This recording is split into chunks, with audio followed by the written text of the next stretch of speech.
Photo అయితే చూడండి, ఇలాంటి ఫోటో మనమైతే చేయబోతున్నాం. ఇప్పుడు మన సబ్స్క్రైబర్ ఈ ఫోటో పెట్టారు, దాన్ని బట్టి ఇలా చేసిన. ఇందులో 6-7 రకాలైతే ఉంటుంది. మీకు నచ్చినట్టు బ్యాక్గ్రౌండ్ చేంజ్ చేయడం కానీ, టెక్స్ట్ చేంజ్ చేయడం కానీ చాలా ఉన్నాయి. దీన్ని మీరు నచ్చినట్టు చేసుకోవచ్చు.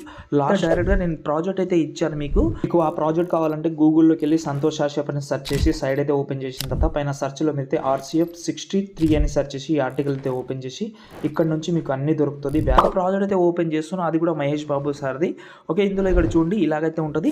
ఇందులో మీరు ఒక ఫాంట్ అయితే ఇచ్చాను, ఆ ఫాంట్ అయితే యాడ్ చేసుకోండి. 1-2 ఫాంట్ యూజ్ చేసిన హ్యాపీ బర్త్డే మహేష్ బాబు అని ఉంటుంది కదా. ఇందులో ఇంకోటి ఈ గ్రూప్స్ అయితే ఉంటుంది. ఇందులో పైన మనకు August 9 అని కూడా ఉంటుంది.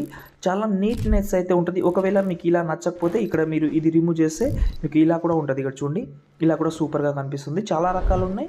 ఓకే, ఒకవేళ బ్యాక్గ్రౌండ్ రిమూవ్ చేస్తే మీకు ఇలా కూడా కనిపిస్తుంది. అంతే, మీకు ఎలాగైతే సెట్ అవుతుందో ఫోటో చేంజ్ చేసుకోండి, PNG చేంజ్ చేసుకోండి. దాని తర్వాత ఈ ఫోటోని